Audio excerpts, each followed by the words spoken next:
প্রধানমন্ত্রী তারেক রহমানের ছেড়ে দেয়া বগুড়া ৬ আসনে ৯ এপ্রিল উপনির্বাচনের ঘোষণা দিয়েছে নির্বাচন কমিশন। তবে কে হবেন এই মর্যাদাপূর্ণ এই আসনের কাণ্ডারি তা নিয়ে চলছে আলোচনা। এ নিয়ে আরো জানাতে বগুড়া থেকে সরাসরি যুক্ত হচ্ছেন সহকর্মী মোহন আখন্দ।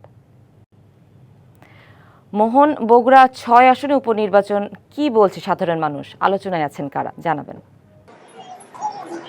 সুনন্দা, জাতীয় নির্বাচনের ১৩ দিনের পর আবার বগুড়া নির্বাচনের আবহ শুরু হয়েছে। আপনি জানেন যে বগুড়া ৬ সদর আসনে প্রধানমন্ত্রী বিএনপি চেয়ারম্যান তারেক রহমান প্রার্থী হয়েছিলেন। তিনি এই আসনটি ছেড়ে দিয়েছেন, ঢাকা ১৭ আসনে রেখে দিয়েছেন। নিয়ম অনুযায়ী এখানে আগামী ৯ এপ্রিল ভোট গ্রহণ করা হবে উপনির্বাচনে।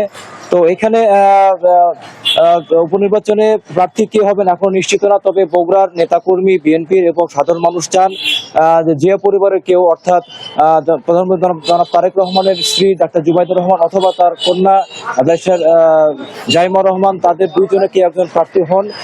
অথবা যদি তারা না হতে পারেন সেক্ষেত্রে বগুড়ার বিএনপি নেতাকর্মীরা দাবি করছেন যারা ত্যাগী এবং যারা নিঃস্বার্থ দলের জন্য কাজ করেছেন এবং আগামীতে বগুড়ার উন্নয়নে ভূমিকা রাখবেন সংসদে এবং সরকারে, সেরকম কাউকে একজন নমিনেশন দেওয়া হোক। সানশাইন আটা ময়দা সুজি,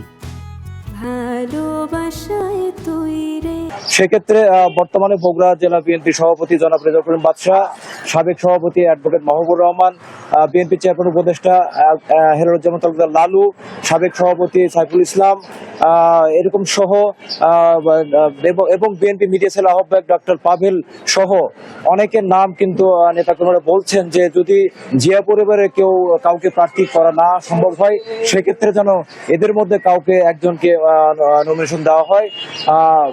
সুনন্দা, আপনাকে জানিয়ে রাখি, গত 12ই ফেব্রুয়ারি যে নির্বাচন হয়েছে সেখানে কিন্তু ৭১% মানুষ ভোট দিয়েছে এবং তার মধ্যে 37% মানুষ কিন্তু তারেক রহমানের উপর আস্থা রেখেছেন। সুনন্দা। মোহন, ধন্যবাদ আপনাকে।